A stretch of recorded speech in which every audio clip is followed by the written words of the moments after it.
Hello दोस्तों यार, कैसे हो आप सब। और जैसा कि यार आप लोग बोल रहे थे कि एक बार एएस एंड एमईए के बारे में भी आप थोड़ी डिटेल्स दे दीजिए, क्योंकि ऑब्वियसली मेरे सर्कल में एमईए वाले काफी ज्यादा हैं। ठीक है, तो जल्दी से स्टार्ट करते हैं। ठीक है, तो काफी लोग पूछते हैं क्या है बेस्ट पोस्ट है एसएससी सीजीएल की।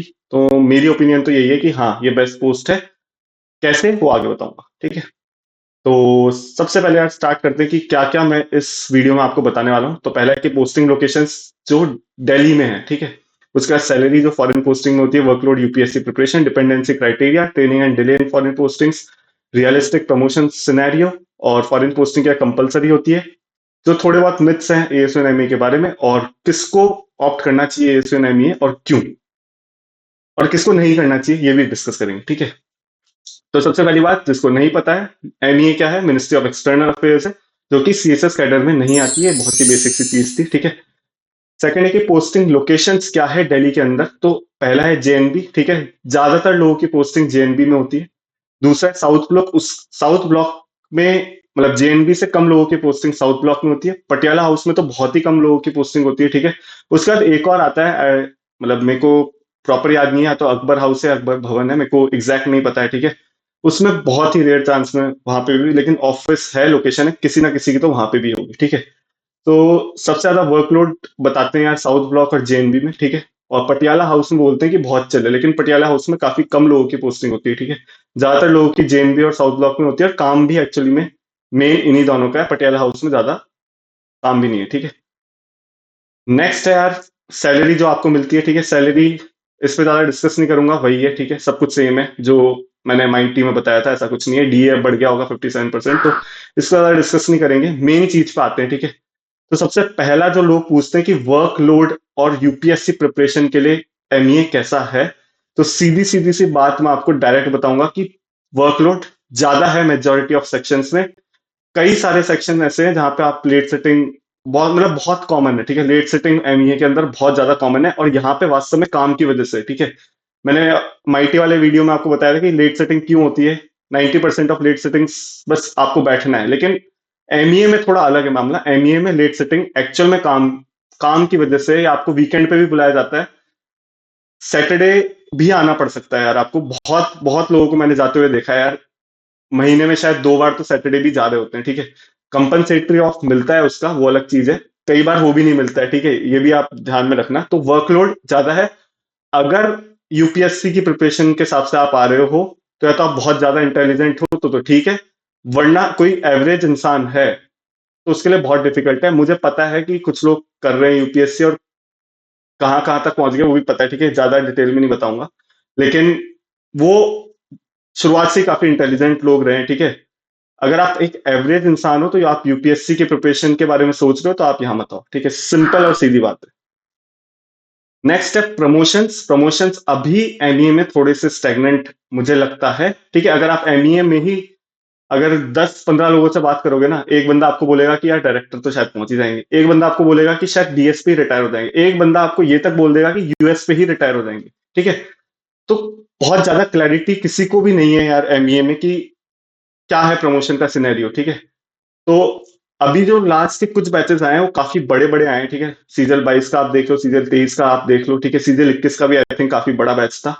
तो जहां तक है कि प्रमोशंस में आप डिप्टी सेक्रेटरी तक ही पहुंच पाओगे एमईए में, मैक्सिमम है ये, जो मुझे लगता है। अगर आप सीजल 24 बैच में ज्वाइन करोगे तो ये उम्मीद मत करना कि आप डायरेक्टर तक पहुंच जाओगे। आप यही मान के चलो कि एंड ऑफ टेन्योर में आप डिप्टी सेक्रेटरी बन जाओगे, और वहीं पे आपका रिटायरमेंट हो जाएगा। ठीक है, दूसरा ये है कि एमईए में प्रमोशंस का फायदा भी नहीं है। क्यों क्यों नहीं है, उसका रीजन ये है कि एमईए में जो फॉरेन पोस्टिंग आती है वो सबसे ज्यादा एएसओ में आती है। ठीक है, उससे नीचे एमटीएस में तो और भी ज्यादा आती है, वो अलग चीज है। ठीक है, हम जिस लेवल पे बात कर रहे हैं उसमें ये है कि एएसओ में सबसे ज्यादा फॉरेन पोस्टिंग आएगी। फॉर एग्जाम्पल अगर 100 वैकेंसी एएसओ में निकल रही है, ठीक है, फॉरेन पोस्टिंग की, तो एसओ आप बनोगे तो उसके बाद ये 50-40 हो जाएगी, 50-40 जितनी भी। ठीक है, 50-40-60 तो कम हो गई। ठीक है, उसके बाद आप अंडर सेक्रेटरी बनोगे तो फॉरेन पोस्टिंग और भी कम हो जाएगी, सिंगल डिजिट में ही आ जाएगी। इनफैक्ट 9, 10, 11 इतनी इतनी सी फॉरेन पोस्टिंग हो जाएगी। मतलब आपके फॉरेन जाने के चांसेस जैसे जैसे आप प्रमोट होगे कम होते जाएंगे। तो ये चीज आप ध्यान रखना कि एमईए में एक्चुअल में प्रमोशन का कोई मतलब भी नहीं है। प्रमोशन ना ही हो तो बढ़िया, क्योंकि असली चाम तो क्या है, फॉरेन पोस्टिंग का चाम। ठीक है, नेक्स्ट है कि यार फॉरेन अलाउंस क्या होता है, फॉरेन अलाउंस कितना यहाँ पे मिल रहा है अपार्ट फ्रॉम सैलरी मिलता है ये, ठीक है। तो ऑन एन एवरेज $2500 से $4000। अब अपार्ट फ्रॉम सैलरी का मतलब क्या है, जैसे मान लो आप फॉरेन गए, ठीक है। तो ऐसा तो है नहीं कि वहां पे आपको डीए मिलेगा, नहीं मिलता, ठीक है। वहां पे आपको एचआरए मिलेगा, नहीं डीए। भाई फॉरेन अलाउंस आपको दे ही क्यों रहे हैं वो, ताकि वहां का इन्फ्लेशन आप झेल पाओ, ठीक है। जो भी वहां का इन्फ्लेशन चल रहा है उस पे आप सर्वाइव कर पाओ, तो डीए क्यों मिलेगा, डीए का मतलब क्या है, इन्फ्लेशन को रेगुलेट करने के लिए तो डीए दिया जाता है, तो डीए नहीं मिलेगा, ठीक है। एचआरए वहां क्यों नहीं मिलेगा, एचआरए का मतलब ही नहीं है भाई, वहां पे आपको अकोमोडेशन मिलता है, ठीक है। वहां पे आप अगर किसी फॉरेन कंट्री में आप जाते हो तो वहां पे आपको अच्छा अकोमोडेशन मिलता है। जो हार्ड कंट्रीज में तो आपको बताते हैं कि बंगले जैसा घर मिल जाता है, ठीक है। तो जब ऑलरेडी आपको अच्छा अकोमोडेशन वहां मिल रहा है तो उसमें एचआरए का कोई मतलब नहीं बनता, ठीक है। तो एचआरए आपका कटेगा भी नहीं, ना मिलेगा, ठीक है, सिंपल सी बात है। तो ऑन एन एवरेज आपका $2500 से $4000 है, ठीक है, अभी के हिसाब से, ठीक है। $4000 शायद कुछ बहुत ही अच्छी लोकेशन है, जैसे न्यूजीलैंड हो गया, वेलिंगटन हो गया, ठीक है, इन सब में। पर फिर जो अच्छी लोकेशन है वहां पे रिस्क अलाउंस नहीं मिलता आपको, ठीक है। जो बेकार लोकेशन है, ठीक है, जैसे काबुल हो गई, ये सब हो गई, ठीक है, जो भी आप सोच सकते हो, काबुल, इराक वगैरह।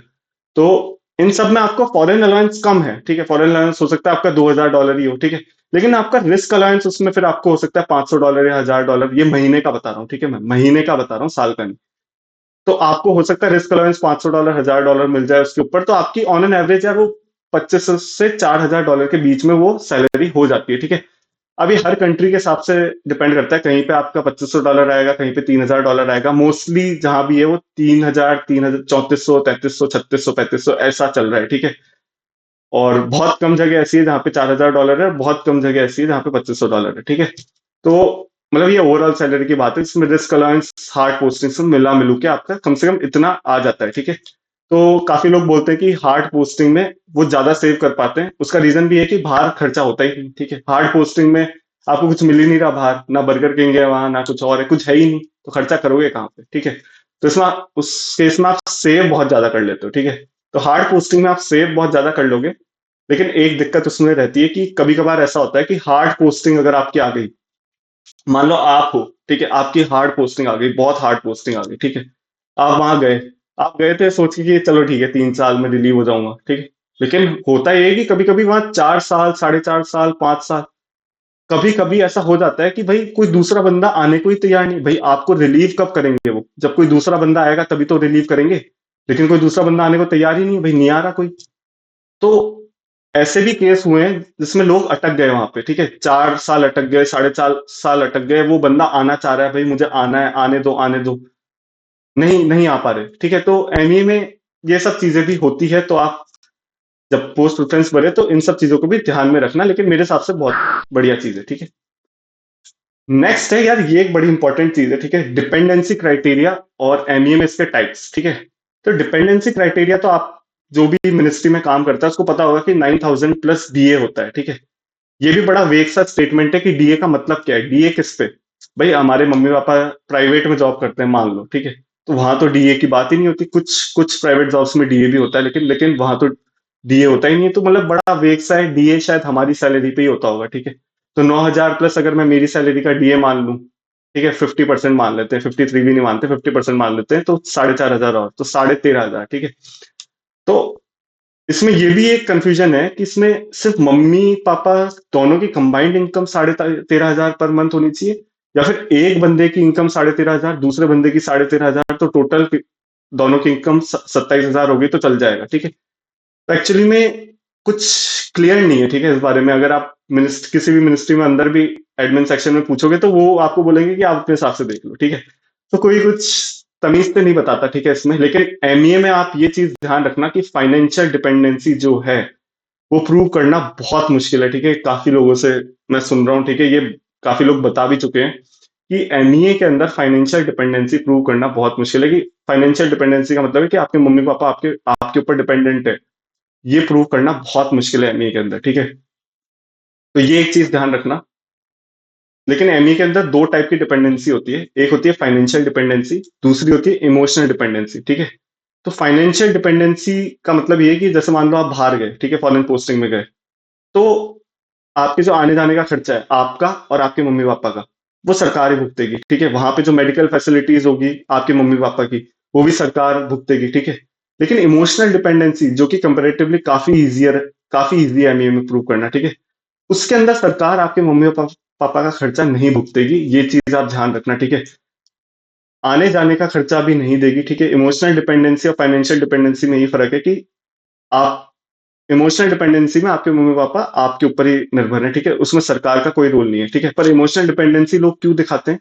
उसका रीज़न ये है कि कभी मान लो आपको मम्मी-पापा को ले जाना हो, ठीक है? आपके मम्मी-पापा ही आपके लिए सब कुछ हैं, जो भी है, ठीक है? Whatever it is. तो कोई भी रीज़न हो, मतलब जो भी है, मतलब जैसे भी है, ठीक है? आपको ले जाना ही है मम्मी-पापा को, तो फाइनेंशियल डिपेंडेंसी प्रूव नहीं हुई, ठीक है? इमोशनल डिपेंडेंसी भी प्रूव नहीं हुई, तो अगर दोनों प्रूव नहीं हुई तो बहुत मुश्किल है ले जाना, ठीक है? लेकिन इमोशनल डिपेंडेंसी अगर प्रूव है, मतलब आपने परमिशन या जो भी वो क्राइटेरिया होता होगा इंटरनल, ठीक है? अगर वो आपका हो रखा है इमोशनल डिपेंडेंसी का, तो आप ले जा सकते हो, पूरे टेन्योर ले जा सकते हो। भले ही आप 3 साल अगर आप किसी फॉरेन पोस्टिंग में हो, तो तीनों साल आप अपने मम्मी पापा को वहां रख सकते हो, पर रखना आपको अपने खर्चे पे पड़ेगा in case of emotional dependency, ठीक है? ये एक बात है, ठीक है? तो इस चीज को आप ध्यान रखना कि दो टाइप की डिपेंडेंसी यहाँ पे होती है एमईए के अंदर। ये शायद किसी और मिनिस्ट्री में नहीं होती, मेरी में भी नहीं है, ठीक है? तो दो टाइप की यहाँ पे होती है, फाइनेंशियल और इमोशनल, ठीक है? पर एक चीज और ध्यान रखना कि फाइनेंशियल डिपेंडेंसी प्रूव करना मुश्किल है, बहुत मुश्किल है यहाँ पे। बस इतना आपको बता देता हूँ, ठीक है?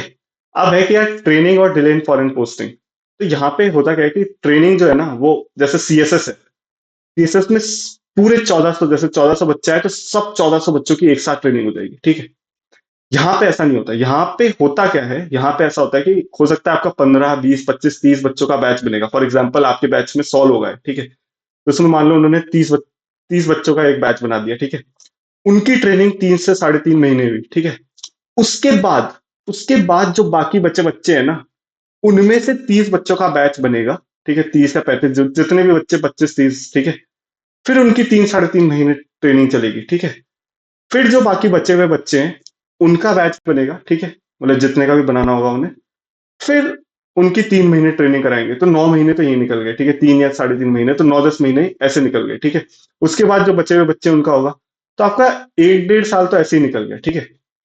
तो क्यों हम सुनते हैं कि फॉरेन पोस्टिंग में जो अभी जो बैचेस आ रहे हैं, क्योंकि अभी हो क्या रहा है कि सीजीएल 22 वालों की भी ट्रेनिंग नहीं हुई है, ठीक है? तो एलिजिबल तो वो हो चुके हैं फॉरेन पोस्टिंग के लिए, लेकिन उनकी ट्रेनिंग ही नहीं हुई, तो जाएंगे कैसे? बिना ट्रेनिंग के आप जा नहीं सकते, ठीक है? तो इस वजह से फॉरेन पोस्टिंग में डिले होता है। फॉर एग्जांपल अगर जो सीजीएल 2023 वाले बैच की बात करूं मैं, तो सीजीएल 2023 वाले बैच जो है वो आई थिंक सीजीएल 26, मतलब सीजीएल क्या, 2026 के एंड में और 2027 के इनिशियल में इसमें से कहीं पे जाना चालू होंगे। उसका रीजन ये है कि अभी तक वहीं की ट्रेनिंग हुई, तो पहले उनकी ट्रेनिंग होगी सीजीएल 22 वालों की, ठीक है?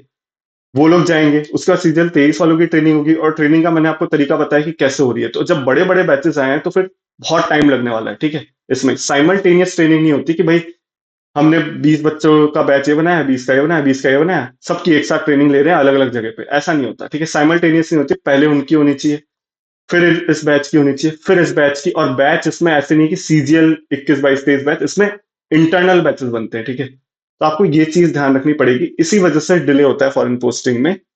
तो ये चीज मैं क्लियर करना चाहता था कि लोग कभी कभी ये बताते बताते नहीं है या बता नहीं पाते, जो भी है मेरे को नहीं पता, ठीक है?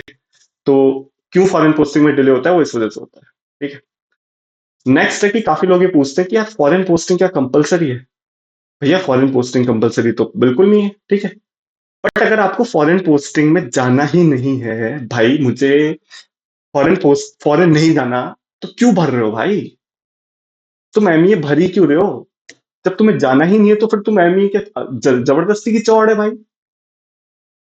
अरे किसी की सीट क्यों वेस्ट कर, भाई किसी को जाना हो सकता है यार एमईए फॉरेन में, जाना है यार, किसी को बहुत जाना है, नहीं है, चिल है वो एकदम, उसके परिवार से भी सब जगह से चिल है, ठीक है? उसको जाना है, तो तुम उसकी सीट क्यों खा रहे हो भाई? तुम्हें यार बाद में रियलाइज हो रहा है कि यार मुझे तो जाना ही नहीं था, नहीं, अबे पहले रियलाइज कर लो ये चीज। मतलब जबरदस्ती सीट क्यों मतलब बर्बाद करते हो, जब तुम्हें पता है कि तुम नहीं जा सकते फॉरेन, नहीं जा सकते। तुम, अब कई लोग ये सोचते हैं कि यार क्या पता बाद में मौका बन जाए। अरे यार बाद का किसने देखा है? अभी के हिसाब से डिसीजन लो ना। किसी एक बंदे का जिसका एकदम क्लियर माइंडसेट है, उसका तुमने खराब कर दिया है सारा, जबरदस्ती। फॉरेन पोस्टिंग हाँ कंपलसरी नहीं है, मान लो इनकेस तुम्हारा माइंडसेट अगर क्लियर है कि यार जाना है, फिर भी कुछ ऐसे सर्कमस्टेंसेस आ जाए कि तुम ना जा पाओ, तो कंपलसरी नहीं है ना। हालांकि उसमें कुछ बैन वैन लगता है, शायद पहले वार्निंग मिलती है, फिर बैन भी लगता है, ठीक है? बैन कितने का होता है, 6 महीने, 1 साल, वो एग्जैक्ट मुझे नहीं पता, ठीक है? वो आप किसी एमईए से एमईए वाले से पता कर सकते हो, या फिर मुझे पता भी हो तो मैं एग्जैक्ट नहीं बताऊंगा, ठीक है। तो वो आप कोई बताना चाहे तो आप पता कर लेना उससे, ठीक है।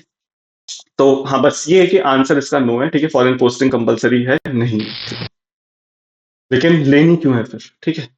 नेक्स्ट है कि myths about ASU and MEA, ठीक है। इसका एक हेल्पफुल आंसर यार हमारे एक है नीतीश भैया हैं, ठीक है। नीतीश भैया ये actually ministry of external affairs में ये है, ठीक है। इन्होंने बता रखा है, ठीक है। तो उन्होंने कुछ चीजें बता रखी है, जैसे पोस्टिंग हार्ड सी कंट्रीज में ही होती है क्या, तो रियलिटी है कि नहीं, ऐसा नहीं है, ठीक है। वो वैकेंसी पे डिपेंड करता है, और भी बहुत सारे फैक्टर्स होते हैं, उन पर डिपेंड करता है। तो इन्होंने सब कुछ बता रखा है। ये आंसर मैं आपको कमेंट सेक्शन में भले ही पिन भी कर दूंगा, डिस्क्रिप्शन में भी डाल दूंगा, ठीक है। तो इन्होंने ये भी बता रखा है कि foreign language training and test, तो इन्होंने बता रखा है कि यार ऐसी कोई चीज नहीं है एएसओ के लिए।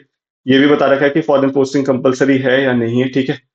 तो इन्होंने बाकी और भी चीजें बता रखी है कि हाईली सब्सिडाइज फूड मिलता है, ऐसा कुछ लोगों ने बोला होगा, ठीक है। वर्कलोड इन्होंने साफ बोल रखा है कि हाँ, ये डिपार्टमेंट से हायर है, ठीक है। कुछ एमईए में भी आपको कुछ सेक्शन ऐसे मिलेंगे जो कि जिसमें वर्कलोड नहीं है, ठीक है, बिल्कुल नहीं है, ठीक है। लेकिन मैंने कहा मेजोरिटी ऑफ सेक्शंस में हाई है, ठीक है। हम हमेशा प्रोबेबिलिटी पे खेलते हैं, ठीक है। हम किसी भी मिनिस्ट्री को चूज करने से पहले हम एकदम प्रोबेबिलिटी पे खेलते हैं कि यार प्रोबेबिलिटी क्या है, ठीक है। जैसे मान लो कोई एमए चूज कर रहा है, तो प्रोबेबिलिटी पे खेलेगा कि भाई प्रोबेबिलिटी क्या है कि मुझे एक ऐसा सेक्शन मिल जाए जिसमें हाई वर्कलोड हो। तो यहाँ पे प्रोबेबिलिटी बहुत ज्यादा है, ठीक है। जैसे माईटी आप लोगे, माईटी में प्रोबेबिलिटी काफी कम है कि आपको हाई वर्कलोड वाला सेक्शन मिले। ऐसा नहीं कि यहाँ भी नहीं मिल सकता, ठीक है, मिल सकता है। लेकिन प्रोबेबिलिटी पे खेलते हैं हम किसी भी मिनिस्ट्री को चूज करने से पहले कि प्रोबेबिलिटी क्या है, ठीक है। ऑब्वियसली आप प्रोबेबिलिटी पे खेल सकते हो, एग्जैक्ट तो कोई नहीं बता सकता, ठीक है। और नेक्स्ट है कि इन्होंने जो भी बता रखा है, ठीक है, separate caste, strict biometric attendance rule, government quarter, ठीक है। गवर्नमेंट क्वार्टर आप इजीली ले सकते हो अगर द्वारका में लेना है आपको, लेकिन चाणक्यपुरी में आपको इजीली नहीं मिलेंगे। और मैंने अभी तक देखा नहीं सीजन 23 में किसी ने लिया हो द्वारका में, क्योंकि काफी दूर पड़ता है, ठीक है। काफी दूर पड़ता है, ठीक है। मेरे आसपास जितने भी सीजन 23 वाले जो भी एमई वाले कनेक्टेड है, उसमें से किसी ने क्वार्टर नहीं लिया है अभी तक, क्योंकि दूर पड़ता है, ठीक है। तो ये चीज आप ध्यान में रखना कि गवर्नमेंट क्वार्टर आपको चाणक्यपुरी में इजीली नहीं मिलेंगे, द्वारका में आपको मिल भी सकते हैं, ठीक है। तो ऐसे ही और बाकी सब मिथ्स हैं, कुछ चीजें। हाँ, एक चीज ये भी है, एक चीज मिथ्स जो है ये भी है कि आपको यार कई बार आपको लोग ऐसा बोलेंगे कि आप एक बार फॉरेन पोस्टिंग पे गए, उसके बाद आपको 3 साल दिल्ली आना पड़ेगा, फिर 3 साल आप फॉरेन पोस्टिंग पे जाओगे, फिर 3 साल दिल्ली आना पड़ेगा। लेकिन ऐसा जरूरी नहीं है, ठीक है। कई बार ऐसा भी होता है कि आप 3 साल फॉरेन पोस्टिंग पे हो, उसके बाद आपको तुरंत वहां से किसी और फॉरेन पोस्टिंग पे भेज दिया जाए, ठीक है, तुरंत ही। मतलब ऐसा नहीं कि आप दिल्ली आ रहे हो, नहीं, वहीं से वहीं का वहीं आपका ट्रांसफर किसी और लोकेशन पे कर दिया, किसी और फॉरेन, मतलब किसी और पोस्टिंग पे कर दिया, ठीक है, किसी और मिशन पे कर दिया, टू बी स्पेसिफिक, यहाँ पे मिशन बोलते हैं इसे, ठीक है। तो ये पॉसिबिलिटी भी होती है, ठीक है। ऐसा नहीं है कि आप 3 साल दिल्ली आओगे फिर वापस आप 3 साल जाओगे, या जो भी जितना भी होगा मिशन, ठीक है। ऐसा नहीं होता, आपको हो सकता है एक मिशन से दूसरे मिशन पे तुरंत भेज दे। तो ये भी एक पॉसिबिलिटी है, ठीक है। ये भी आप दिमाग में रखो, ठीक है। अब यही है कि किसको एमईए ऑप्ट करनी चाहिए और किसको नहीं करनी चाहिए, ठीक है। एक तो वो है जो ये सोचते हैं कि भाई, मतलब अगर आप ये सोच के आ रहे हो कि भाई बहुत ही, मतलब मम्मी पापा को भी हम आराम से साथ ले जाएंगे, ठीक है, वहां पे गजब की लाइफ जिएंगे, ये है वो है, ठीक है। तो ऐसा बिल्कुल नहीं है, ठीक है। अब मैंने आपको बता दिया कि डिपेंडेंसी क्राइटेरिया प्रूव करना बहुत मुश्किल है, ठीक है, फाइनेंशियल डिपेंडेंसी। तो कई बार बहुत दिक्कतें होती है, ठीक है। हालांकि आप एक बार आने जाने का कर सकते हो, ठीक है। एक बार आप मतलब एक होम लीव करके भी कुछ होता है, ठीक है, वो आप ले सकते हो। लेकिन कई बार बहुत दिक्कतें आती है, ठीक है, आने में। जैसे मैंने आपको बताया कि कई बार लोग अटक जाते हैं मिशन पे कि 4 साढ़े 4 साल, क्योंकि कोई और आना ही नहीं चाहता, ठीक है। तो ऐसी चीजें भी होती है। अगर आप इन चीजों को फेस करने के लिए तैयार नहीं हो तो आपको नहीं ऑप्ट करनी चाहिए। लेकिन मेरी एक बायस्ड ओपिनियन ये रहेगी कि यार एमईए एक बहुत ही अलग टाइप की पोस्ट, ठीक है। यहाँ पे आप कमाओगे भी, ठीक है, और आपकी क्लास, मतलब एक जो होता है ना, मतलब एक क्लास ही अलग हो जाती है, ठीक है। एक तरीका अलग हो जाता है। एक जब बाहर से कोई बंदा आएगा और उसके बोलने का तरीका आप देखोगे, उसकी प्रोफिशिएंसी आप देखोगे इंग्लिश में, सबके साथ ऐसा नहीं होता। लेकिन अगर आप एक एक्सट्रोवर्ट या एम्बीवर्ट पर्सनैलिटी हो, ठीक है, और आपकी कोई बहुत ज्यादा डिपेंडेंसी नहीं है घर पे, ठीक है, तो मुझे लगता है कि आपको एमईए डेफिनेटली ऑप्ट करनी चाहिए, ठीक है। क्योंकि वो क्लास अलग है यार, ठीक है। काम कर लो, काम में ऐसा क्या है, ठीक है, ज्यादा काम हो जाएगा, थोड़ा 7 साढ़े 7 तक हो जाएगा, और क्या होगा, ठीक है। कभी कभी 9 11, 9 भी बजेंगे, 11 भी बजेंगे, ठीक है। लेकिन वो एक जो होता है ना, एक चाम होता है यार एक चीज का, ठीक है। एक क्लास होती है, वो क्लास आपको एमबीए में मिल सकती है, ठीक है? वो इन पोस्टों पे नहीं मिल सकती कि आप जीएसटी, आईटीआई या एएसओ, सीएसएस या इन सब में सोचो, तो वो क्लास नहीं आएगी, ठीक है? उसमें ठीक है, ठीक है, मतलब ठीक है, बस ठीक है, ऐसा मामला रहेगा यहाँ पे। लेकिन यहाँ पे यार, आप जब इनसे इंटरेक्ट करोगे ना इन लोगों से, आपको लगेगा कि यार किनसे बात कर रहा हूँ भाई, मजा आ गया इन लोगों से बात करके, ठीक है? तो मेरे साथ से तो अगर आपको फॉरेन जाना है, ठीक है, फॉरेन जाने का वो चाम है आप में, ठीक है, और सरकारी खर्चे पे आप जाओगे, ये भी एक अलग चीज है। तो अगर आपको फॉरेन जाना है, फॉरेन जाने का आपके अंदर वो चाम है, एक अपनी अलग पहचान बनाने का वो है, ठीक है, तो आपको डेफिनेटली एमईए ऑप्ट करनी चाहिए। लेकिन अगर आपका ऐसा कुछ नहीं है, ठीक है यार, हम तो रूरल एरिया से आते हैं, ठीक है, हमें अपने घर वालों के साथ ही रहना है, और हमें तो वो पसंद है कि भाई हमें आते जाते कोई और साहब कैसे हो, और साहब कैसे हो, ऐसा करके जाए, ठीक है, जैसा लोग बोलते हैं जीएसटी वीएसटी में कि जब भी वो गांव में जाते हैं तो फिर उनको और साहब, यूं साहब, वो साहब, ऐसे सलाम ठोकने वाली अगर आपको चीज चाहिए, तो फिर आपके लिए एमईए नहीं है, फिर तो आप ऑब्वियसली जीएसटी वगैरह ये सब ऑप्ट करो। लेकिन अगर आपको वो अलग लेवल की क्लास चाहिए ना, मतलब सलाम ठोकने वाली नहीं, ये सब तो छोटी मोटी चीजें है, अगर आपको ऐसा लगता है, ठीक है, कुछ अलग ही चाहिए, ठीक है, मतलब नेक्स्ट लेवल क्लास चाहिए, मतलब मजा आ जाए आपके डिप्लोमेट्स वगैरह इन सब से बात हो, या कुछ अलग ही टाइप का है, मतलब इसको मैं ऐसे बता नहीं सकता, ठीक है, बहुत अलग चाम है इस चीज का, ठीक है। तो उन लोगों को फिर एमईए ऑप्ट करनी चाहिए। अगर मेरी टॉप 100 के अंदर रैंक होती, मैं डेफिनेटली एमईए ऑप्ट करता, भले ही मेरे पेरेंट्स मेरे ऊपर डिपेंडेंट है, मुझे पता है, सब कुछ पता है, लेकिन फिर भी मैं एमईए ही ऑप्ट करता, ठीक है, क्योंकि वो मतलब है, बस एक जुनून है उस चीज का, ठीक है। तो तो अब मैं आप पे छोड़ता हूँ यार, आपको क्या ऑप्ट करना चाहिए, ठीक है। सब कुछ मैंने बता दिया फटाफट से, बहुत जल्दी जल्दी मैंने आपको बताया, ठीक है। तो इस वीडियो को यहीं पे एंड करते हैं। Thank you guys, bye bye.